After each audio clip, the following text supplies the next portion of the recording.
Salam dəyərli dostlar, xoş gördük sizləri. Mən sizin Azərbaycan dili ədəbiyyat müəlliminiz Elton Abuşov.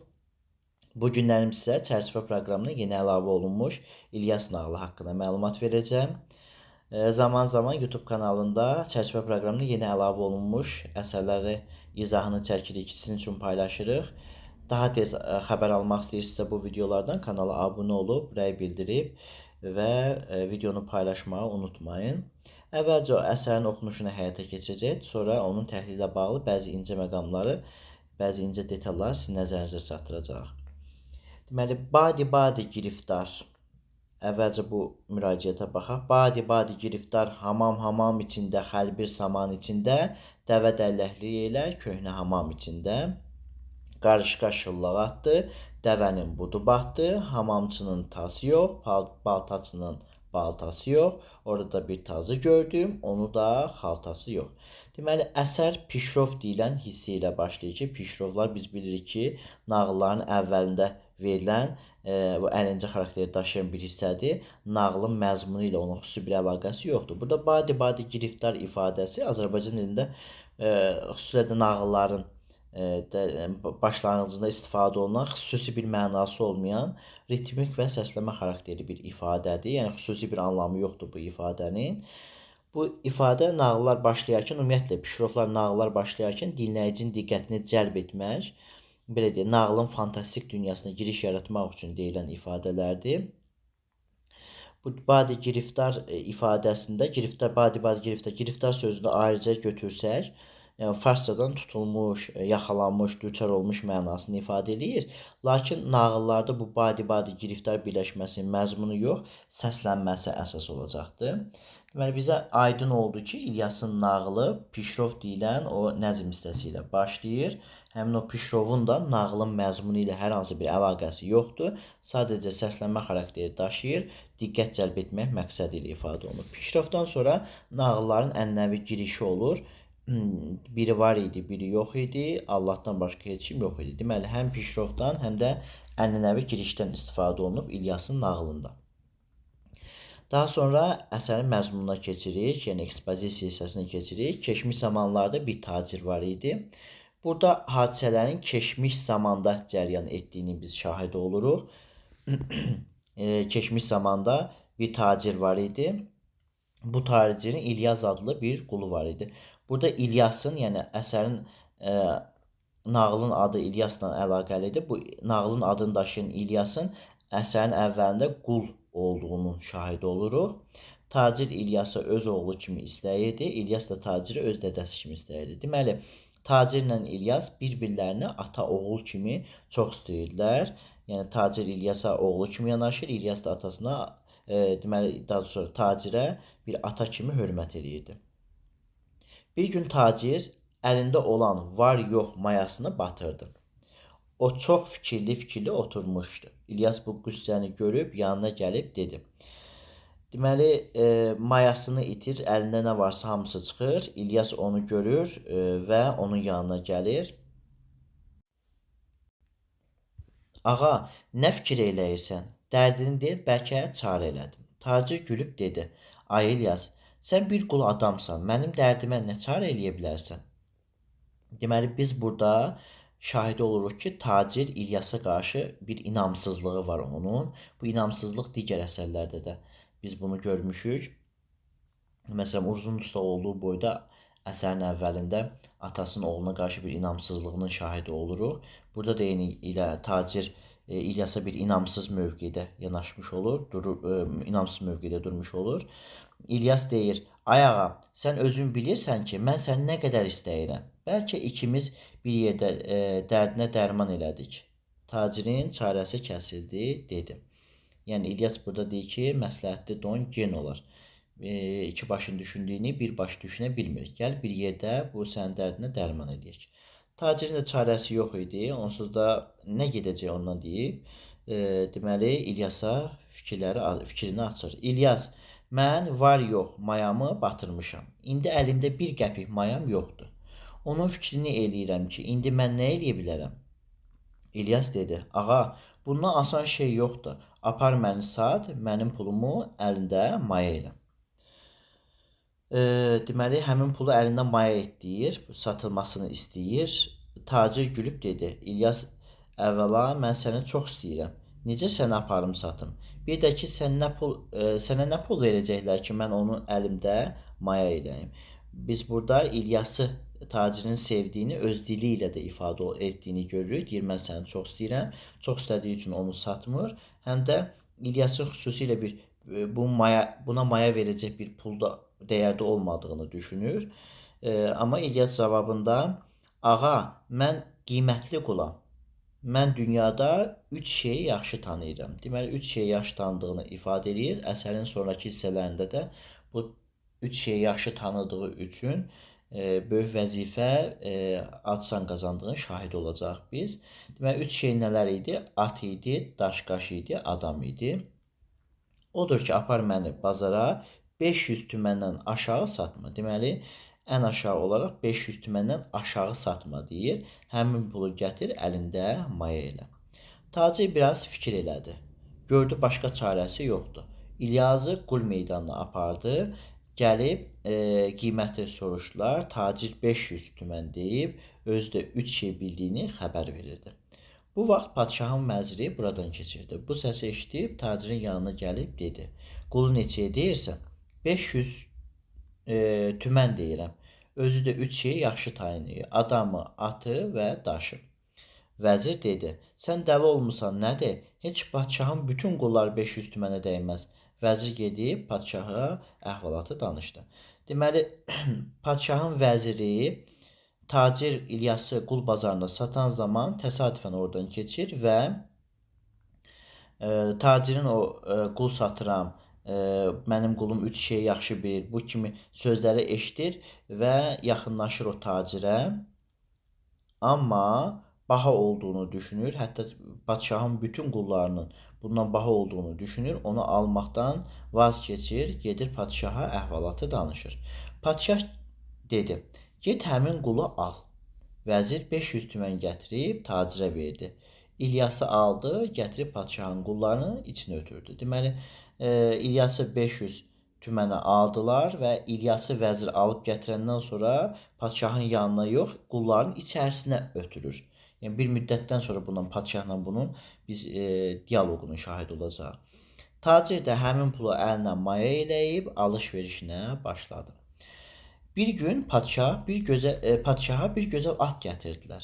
Hamı ata baxıb bəh-bəh dedi. Heç kim atdan bir eyib tapmadı.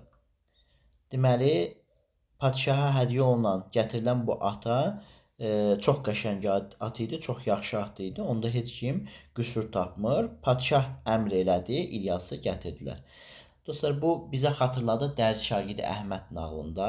Dərzi Şagirdi Əhməddə də deməli, Şah Abbasın orada ölkəsinə hücum eləyən zaman ona 3 tapmaca verirlər. Həmin tapmacaları tapan zaman birinci şah, digərlərində isə vəzir Dərzi Şagirdi Əhmədi məsləhət görür ki, gəlsin o bu dərdə çarə tapsın. Əhməd də gəlir orada dərdə çarə tapmış olur. Burada da biz padşahın bir qulu olan İlyasa müraciət etdiyini görürük. Deyir, əmr elədi ki, İlyası gətirsinlər. İlyas bəşəyib dedi: "Qiblə-i aləm, deməli, sağ olsun, bu ata heç sözüm yoxdur. At birinci atdır. O da tərif edir ki, at çox yaxşı atdır.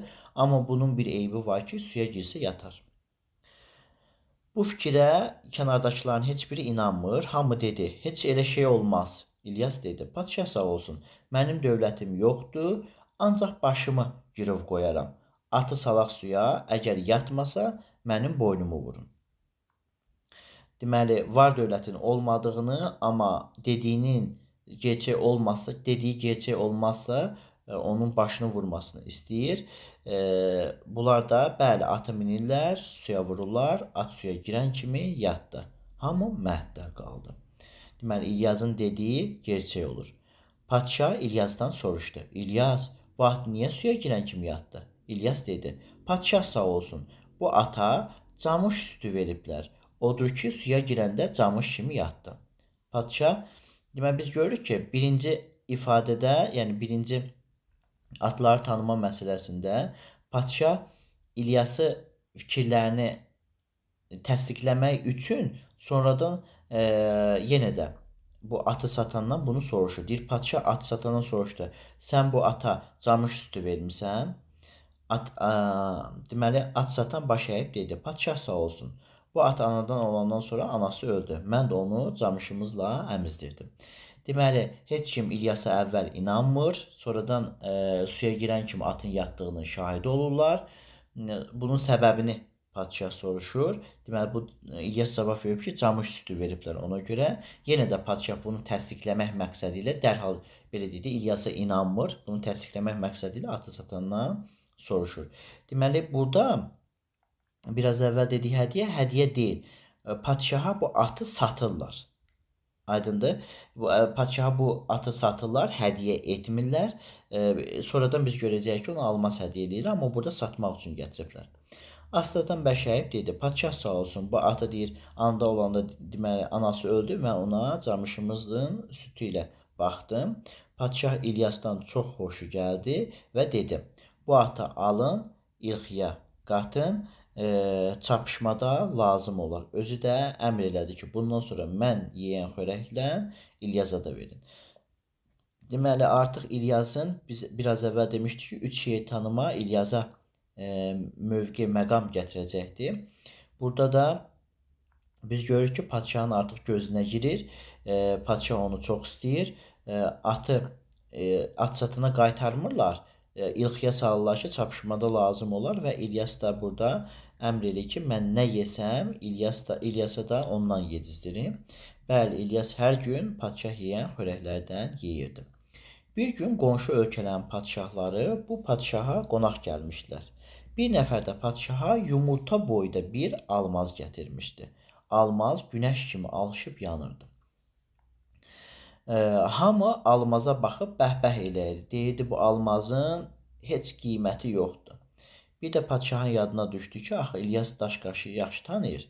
Tez əmr elədi, İlyası çağırdılar. İlyas gəldi, baş əydi, dayandı. Deməli, birinci at məsələsinə görə, ikinci almaz məsələsinə görə padşah İlyası səsləyir.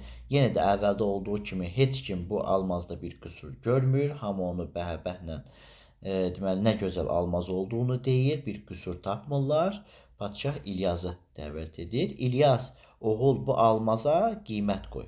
İlyas almazı aldı əlinə, bir o tərəfə baxdı, bir bu tərəfə baxdı, dedi, padşah sağ olsun, almaz 30 tüməndən yuxarı dəyməz. Çünki bunun üzü almaz, içi torpaqdır. Bu fikri ifadə edəndən sonra birinci fikirdəki kimi hamı dedi, heç elə şey olmaz. Yəni, yenə də İlyasla razılaşmır ətrafdakılar. İlyas dedi, padşah sağ olsun, əmr eləyən almazı sındırsınlar. İçində torpaq çıxmasa boynumu vurdurun. Bəli, padşah əmr elədi, almazı sındırdılar. Almaz sınan kimi içindən torpaq döküldü. Hamı utandı, başını aşağı saldı. Deməli, yenə də bu İlyasın dediyinə şah birbaşa inanmır. Yenə də onun dediyi, deməli, sınamaq üçün, dediklərinə əmin olmaq üçün alması sındırır, amma burada yenə də İlyas haqlı çıxmış olacaqdır. Padşah fərəhləndi ki, belə bir qulu var. O İlyasa, deməli, belə bir qulu olduğu üçün padşahın fərəhləndiyini biz görürük. O İlyasa şirin sözlər deyib məclisində oturdu. Bəli, padşah əmr elədi ki, bundan sonra İlyas mənim özümlə çörək yeyəcəkdir. Bu gündən İlyasla padşah həmişə bir yerdə çörək yeyirdilər.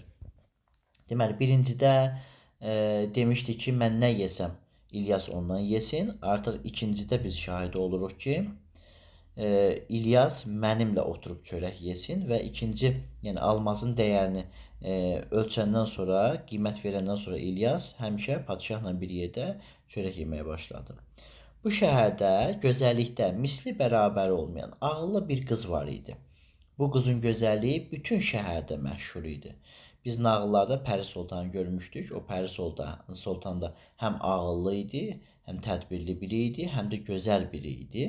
Eyni ilə buradakı qızla müqayisə oluna bilər. Amma bu qızı heç kim görməmişdi, ancaq adını eşitmişdilər. Bu ifadə də bizə İskəndərnamə əsərində Nüşabəni xatırladır. Orada da deyir ki, onun üzünü heç bir kişi görməmişdi, amma adı məşhur idi. Amma burada deyir, ümumiyyətlə heç kim görməmişdi. Onun haqqında qara fikir, acı söz deyən də yox idi. Bircə adam da ona qonaq olub kəlmə kəsməmişdi. Demək, onun ətrafında olan insan onu görübdü. Heç kim onu qəbuluna düşə bilməyib, belə deyək. Bir gün padşah fikirləşdi ki, necə olar ki, ölkənin sahibi olam, bu ölkədə yaşayanlarla danışa bilməyəm. Əmr elədi ki, axşam saat 8-dən sonra bir adam eşikdə qalmasın. Bir adamın pəncərəsi açıq olmasın. Deməli, padşah qızı görmək üçün öz sarayından çıxmalı idi. Buna görə hamıya əmr eləyir ki, artıq 8-dən sonra heç kim evdən çölə çıxmasın və pəncərəsini açıq qoymasın. Əmrə tabe olmayanların başını bədəndən ayıracağam. Və onlara da bir hədə qorxu gəlir ki, əgər kim əmrimə tabe olmasa başına bədəndən ayıracağam. Bəli, elə ki axşam saat 8 oldu, qorxudan hamı evinə çəkildi. Biraz keçmişdi ki, padşah yavaş-yavaş evdən çıxıb həmin gözəl qızgilə tərəf getməyə başladı. Bəli, padşah gəlib qızın qapısını döydü. Demək, padşahın burada tək gəldiyinin şahidi oluruq dostlar. Gəlib qızın qapısını döydü, qulluqçu qapıya gəldi. Padşah dedi, get xanımına de ki, padşah gəlibdir. Qulluqçu gedib bunu xanımına çatdırır. Xanım dedi, get padşaha deyir ki, bir inəyim var. Nə arıqdır, nə kök. Öldürsəm nə qədər piy çıxar. Deməli, bu fikri həm padşaha deyəcək, daha sonra vəzirə, daha sonra İlyasa deyəcəkdir. Bunlar ardıcılıqla qızın yanına gəlirlər. Qulluqçu gəlib xanımın dediyini padşaha dedi. Padşah biraz fikirləşdi. Axırda dedi, get xanımına de ki, 4 put. Deməli, bunun çəkisinin 4 piyinin 4 put olduğunu ifadə edir. Qulluqçu gedib bunu xanımına çatdırdı. Xanım dedi, getdinə xoş gəldi, gedə bilər. Yəni, xanımı istədiyi cavabı vermədiyi üçün padşaha qəbul etmir. Elə padşah istəyirdi ki, qayıtsın, gördü ki, qaraltı gəldi. Öz-özünə dedi, bu kimdir mənim əmrimdən çıxıbdı, şəhərdə gəzir. Yaxşı, mən sabah onun atasını yandıraram. Qoy yaxınlaşsın, görüm kimdir. Qaraltı yaxınlaşdı. Padşah gördü ki, öz vəziridir. Tez gizləndi orada olan ağacın dalında. Deməli, burada padşah qayıtmaq istəyəndə vəzirinin kimisə gəldiyini görür, sırf onu görmək məqsədi ilə ayaq saxlayır ki, yəni onu cəzalandırmaq məqsədi ilə ayaq saxlayır. Sonradan öz vəzirinin olduğunu görür, tez gizlənir.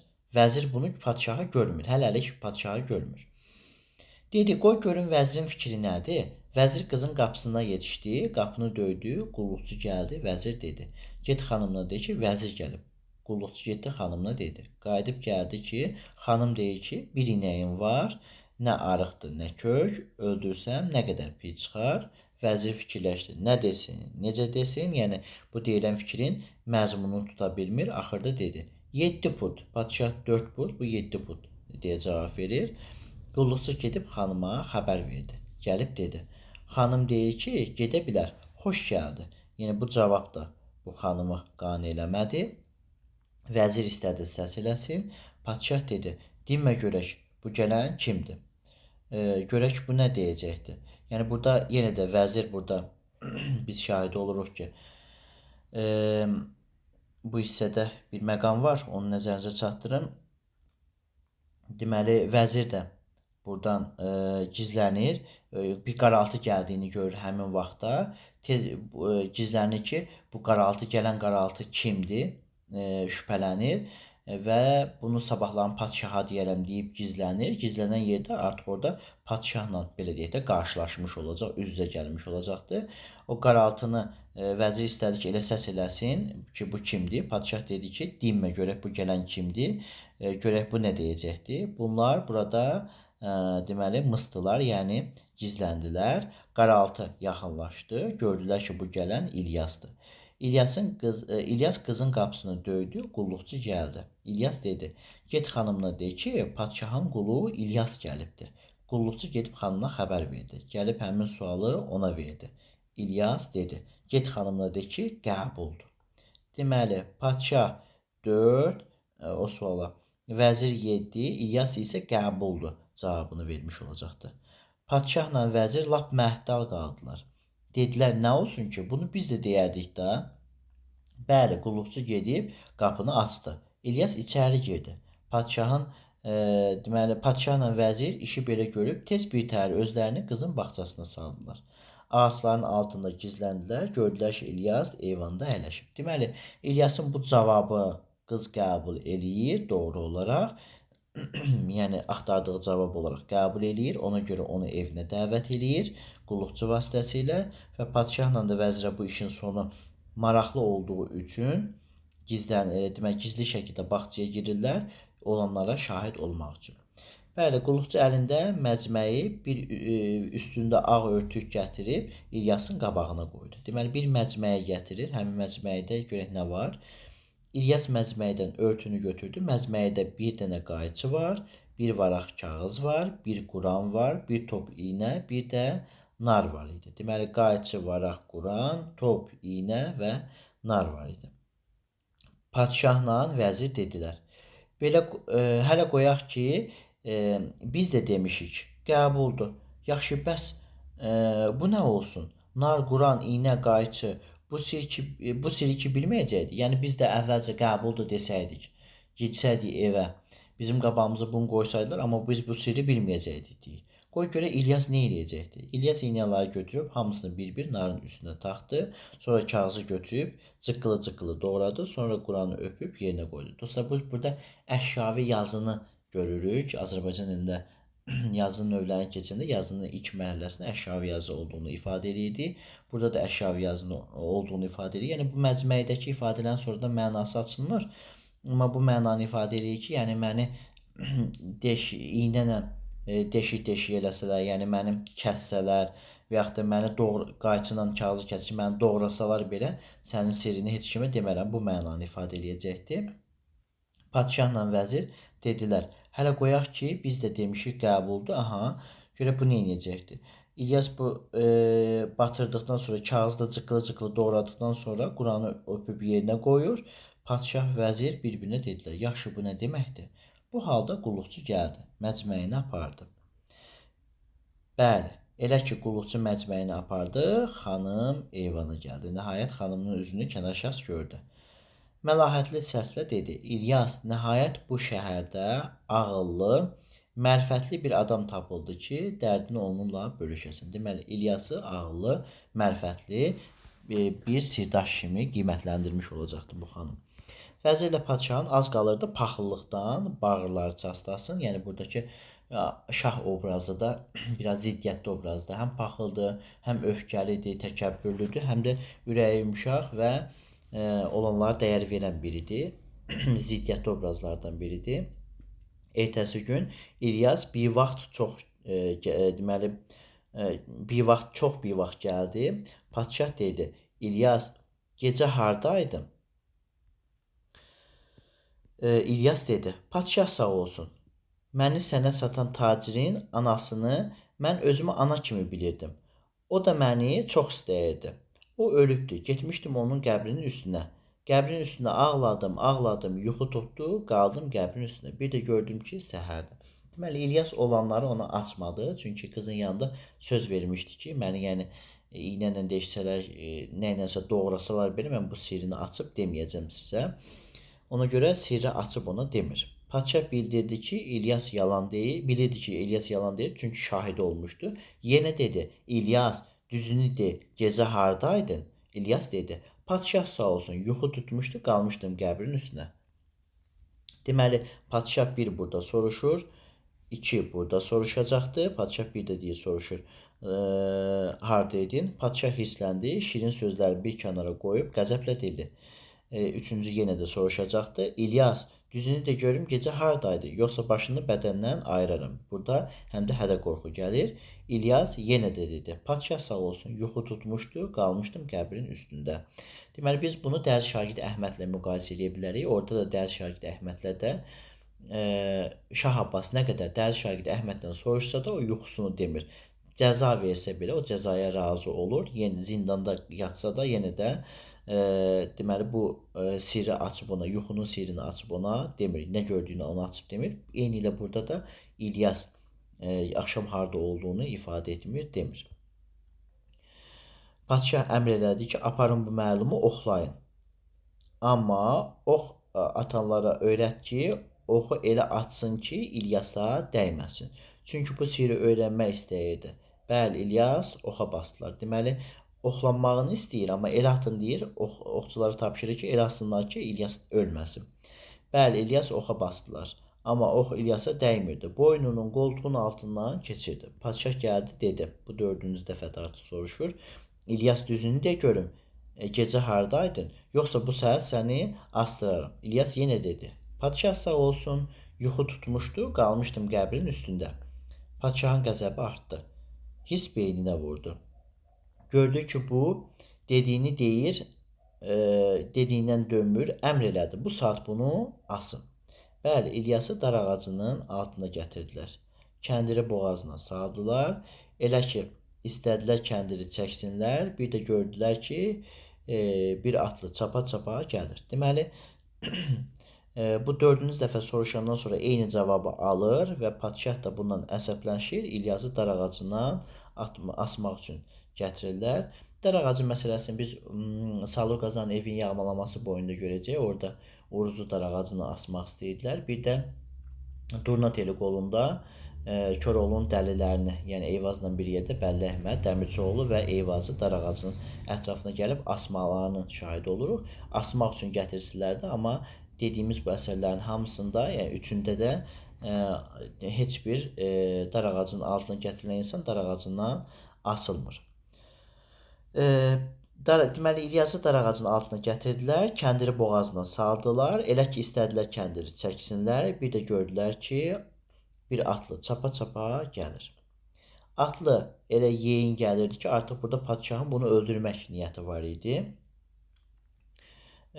Çünki burada göstərir ki, yəni burada əvvəl oxlananda demişdi ki, elə vurun ki, oxuna batmasın, amma burada elə demirdi artıq. Elə bir tapşırıq da vermədi. Hissi başına vurmuşdu, çox əsəbləşmişdi.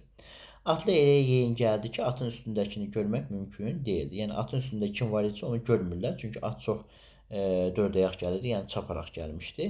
Elə ki, dar ağacının altına yetişdi, çapa-çapa yerə bir, yəni dayanmadan çapa-çapa dayanmadan dar ağacının yanına yetişdi. Yerə bir nar vurub yel kimi getdi.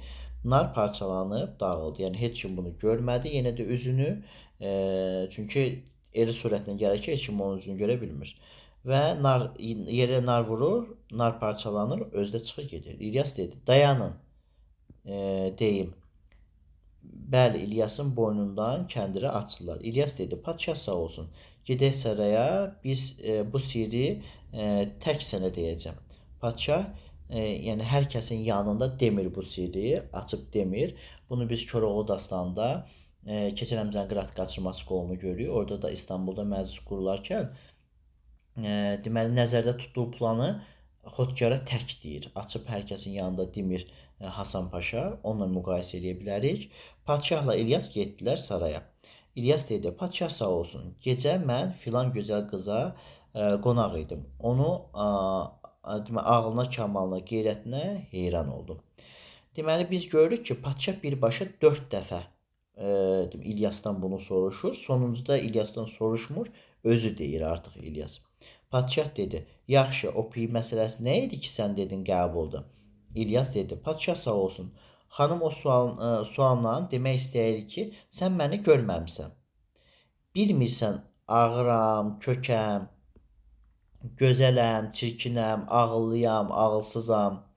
Yəni sən məni görməmisən, ağıllı, ağılsız, kök, çirkin, gözəl olduğumu bilmirsən. Onda mən dedim ki, qəbuldur. Yəni sən hər halına mənə qəbulsan. Yəni mən necə olsan, gözəl də, çirkin də, arıq da, kök də, ağıllı da, ağılsız da mənə qəbulsan. Onda qapını açdılar, məni içəri buraxdılar. Padşah dedi, yaxşı, o məcməyi məsələsi nə idi? İlyas dedi, padşah sağ olsun, o atlı ki keçdi, narı vurdu, yerə nar dağıldı, həmin qızdı. Narı yerə vurdu, dedi ki, bu sirri mənimsə qoy açılsın.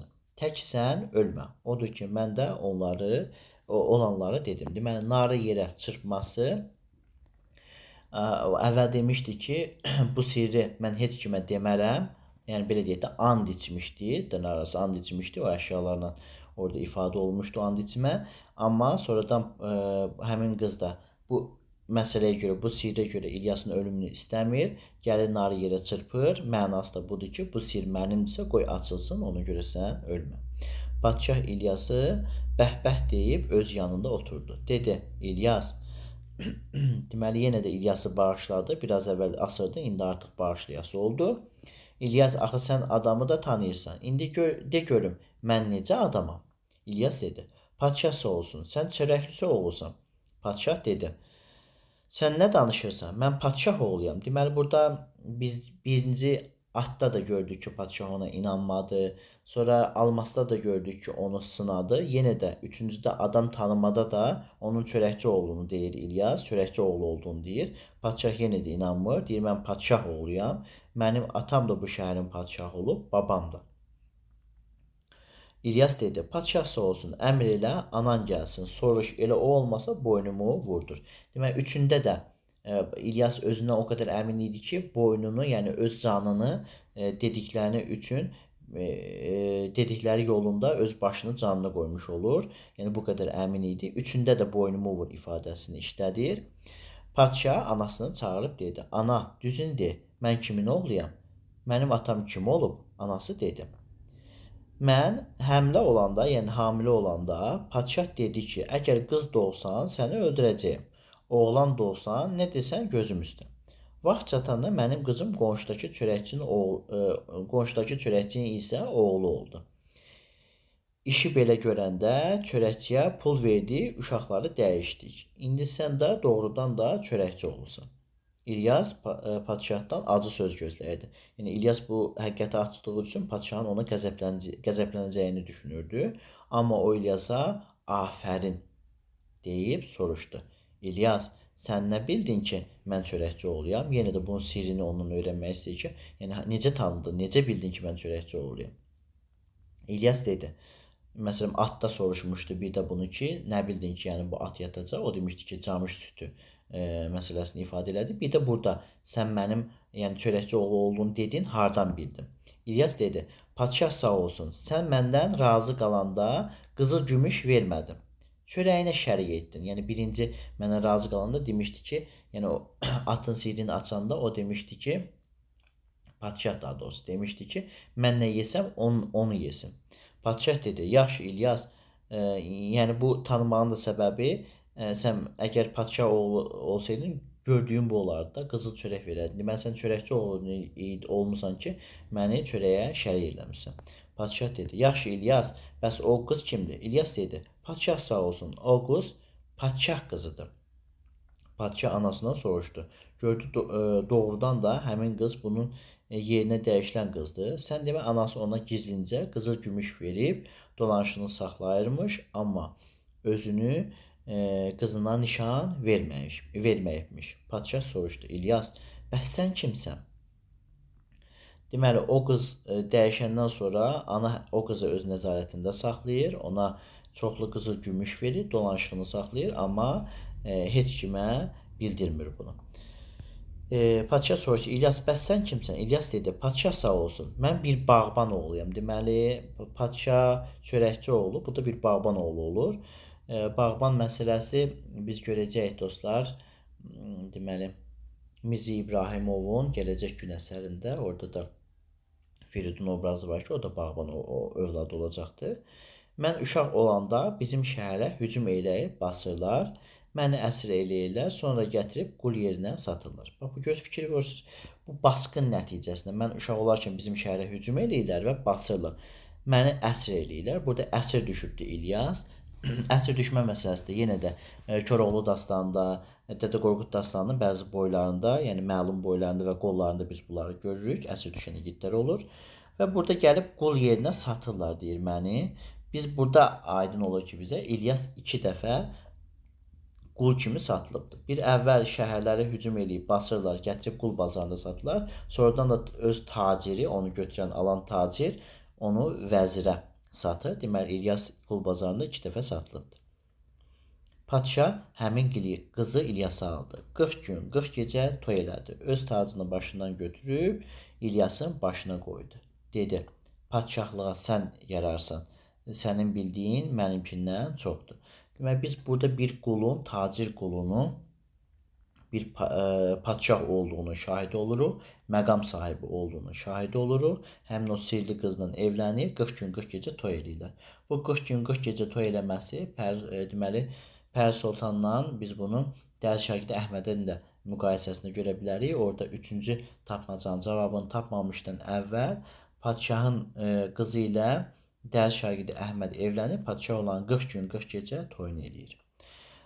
Nağılın sonu ənənəvi sonluqla yekunlaşır. Göydən 3 alma düşdü. Biri mənim, biri nağıl deyən, biri də özümün. Sən 100 yaşa, mən 250. Hansı çoxdur sən götür, sən sağ, mən salamat. Əsərin təhlilinə aid olan bəzi xarakterik xüsusiyyətlərə baxaq dostlar. Əsər epik növdə nağıl janrındadır. Mənəvi və əxlaqi dəyərlərdən bəhs olunan, xalq müdrikliyinə əsaslanan bədii nəsr nümunəsi olan nağılın vahid süjet xətti var.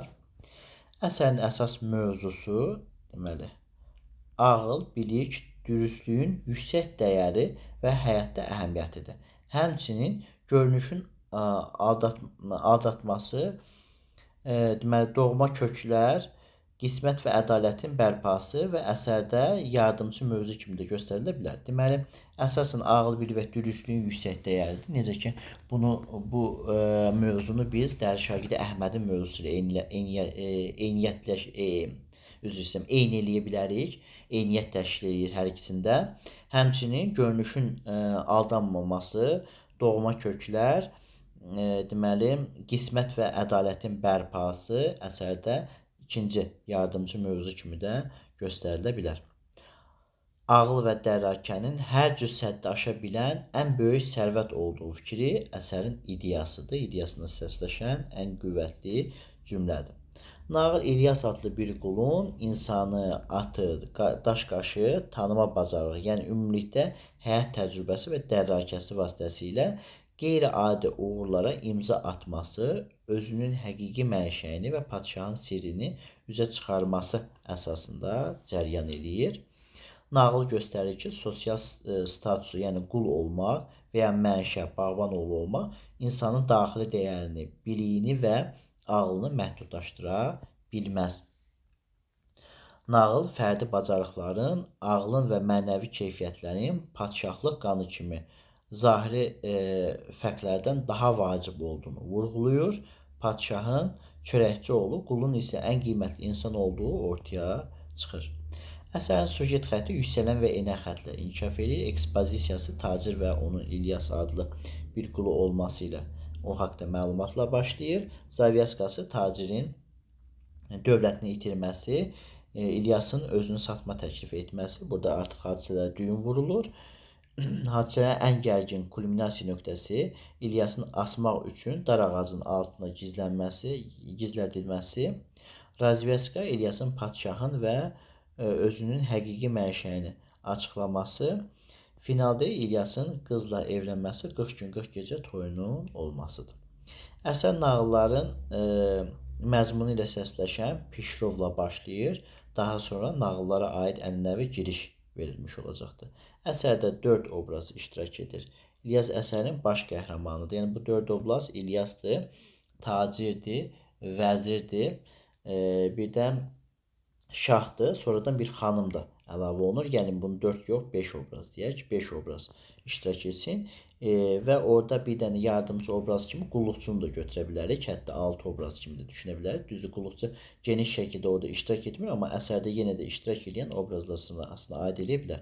Deməli 4 yox, 6 götürək bunu. 6 obraz olacaqdır orada. İlyasdır, tacirdir, şahdır. İlyas da tacirdir, şahdır, xanımdır, vəzirdir və onun qulluqçusudur. İlyas əsərin baş qəhrəmanıdır. Qul olsa da ağıl, sadiqlik, cəsarət və mərifət timsalıdır. Öz ağasının rifahını, öz mənfəətini üstün tutur. Zəka və müşahidə qabiliyyəti sayəsində həqiqəti üzə çıxardır. Tacir öz qulunu övladı kimi sevir. Həyatın çətin anlarında sadiq qulunun qiymətini anlayır. Maddiyyatla mənəviyyatın müqayisəsində mənəviyyatın qalib gəldiyini göstərən obrazdır. Padşah əvvəlcə sınağa çəkməyi sevən və təkəbbürlü obraz, əsərin sonunda isə öyrənə, ədalətli obraz kimi təqdim olunur. Vəzir padşaha yaxın, amma təkəbbürlü bir obrazdır. Hadisələr keçmiş zamanda baş verir. İlyas və onun ağası olan tacir bir-birlərini ata-oğul kimi çox istəyirlər. Tacir müflis olur. İlyas ona bu yolda çıxış yolunu göstərir. Apar məni sat. Həmin pulla əlində maya ilə təklif edir ki, onu 500 tüməndən aşağı satmasın. Tacir İlyası çox istəyirdi. Bu təklifə ürəkli yanaşmasa da çarəsi olmadığı üçün İlyası satmaq üçün qul bazarına aparır. İlyas üç şeyi yaxşı tanıyırdı: atı, daşqaşı və adamı. Padşahın vəziri təsadüfən buradan keçirdi. Qulla maraqlansa da 500 tümənin çox olduğunu bildirir və qulu almır. Hadisəni padşah bildirdikdən sonra padşah qulun alınmasını əmr etdi. Vəzir qulu 500 tüməni alır və qulların içərisinə ötürür. Padşaha gələn atın qüsurunu İlyas tapır. At birincidir, amma suya girsə yatar. At haqqında fikir bildirməsi üçün İlyası padşah özü dəvət edir. İlyas sözünün düzlüyünə əmin olduğu üçün başını girov qoyur. İlyas atın suya girən kimi yatmasının səbəbini də açıqlayır. Balaca vaxtında camış sütü ilə bəslənməsi bunu at satanda təsdiqləyir. Bundan sonra padşah İlyasdan çox-çox xoşu gəlir. Əmr edir ki, bu gündən sonra İlyas mən yeyən yeməkdən yesin. İlyas padşahın istəyi ilə ona hədiyyə olunan yumurta boyda almasın qüsurunu da açır. Almaz 30 tüməndən yuxarı dəyməz, çünki bunun üzü almazdı, içi torpaqdır. Alması sındırıb sonra İlyasın fikrini doğruluyurlar. Deməli İlyasın fikri doğrulandı almaz sındırılandan sonra. Bundan sonra padşah elə bir qulu olduğu üçün fərəhlənir. Əmr edir ki, bu günə İlyas mənimlə birlikdə yemək yeyəcək. İlyas at və almazla bağlı fikirlərinə kənardakılar inanmır. Şəhərdə gözəllikdə misli bərabəri olmayan ağıllı bir qızın sorağı padşaha gəlir. Padşah əmr edir ki, axşam saat 8-dən sonra bir adam da eşikdə qalmasın. Həmin qızın qapısına əvvəlcə padşah, sonra vəzir, sonra da İlyas gəlir. Qız bunların hər üçünə qulluqçu vasitəsilə eyni sual verir. İnəyin var, nə arıqdır, nə kök, öldürsən, deməli, öldürsəm nə qədər piy çıxar? Padşah 4, vəzir 7, İlyas isə qəbuldur cavabını verir. Qızın padşah və vəzirə cavabı eyni olur. Xoş gəldi, gedə bilər. İlyası isə evə dəvət edir. Qulluqçunun üstündə ağ örtüyü olan bir məcməyidə qayçı, kağız, Quran, iynə, deməli bir də burada nar olacaqdı. Nar gətirir. Deməli qayçı, kağız, Quran, iynə və nar gətirmiş olacaqdı. İlyas iynələrin hamısını bir-bir narın üstünə taxır, kağızı götürüb xırda-xırda deməli doğrayır, Quranı öpüb yerinə qoyacaqdı. Qız İlyası tərif edir. Nəhayət bu şəhərdə ağıllı, mərifətli bir adam tapıldı ki, dərdini onunla bölüşəsən fikrini deyir. İlyas padşahın sarayına səhəri gün vaxtsız gəlir. İlyas onu satan tacirin anasının məzarını ziyarət edəndə ağladığını və yuxuya tutduğunu ona görə gec gəldiyini deyir. Padşah ümumiyyətlə 4 dəfə İlyasın harda olduğunu soruşdu. İlyas ona eyni cavabı verdi. Padşah 3-cü dəfə ondan eyni cavabı alandan sonra onun oxlanmasını əmr etdi. Padşah sihri öyrənmək üçün oxçulara tapşırır ki, elə oxlasınlar ki, oxlar İlyasa dəyməsin. Padşah 4-cü dəfə eyni cavabı alandan sonra qəzəblənir və onu dar ağacına astırmağa əmr eləyir. Üzü görünməyən bir atlı dar ağacına yetişdi və yerə bir nar vurdu. Yel kimi getdi və nar parçalandı. Bundan sonra İlyas sihri açacağını dedi. O bu sihri padşaha tək açır. İlyas piy məsələsini və məcməyinin sihrini padşaha izah edir. İlyas padşaha çörəkçi oğlu olduğunu deyir. Sən məndən razı qalanda qızıl gümüş vermədin, çörəyinə şərik etdin və anası da bunu təsdiqləyir. İlyas bunu açıqladıqdan sonra padşahın onu qəzəblənəcəyini düşünsə də əksi olur. Padşah ona afərin deyir. İlyas özü bağban oğlu olduğunu deyir. Uşaq vaxtı şəhərlərinə olan basqından əsir düşür və qul bazarına satılır. İlyas 2 dəfə qul bazarında satılıb. Padşah Qızla İlyasa 40 gün 40 gecə toy eləyir və öz tacını İlyasın başına qoyur. Nağıl ənənəvi sonluqla yekunlaşır. Dostlar, bu İlyasın nağılı idi. Növbəti izahlarda görüşərik. Salamat qalın.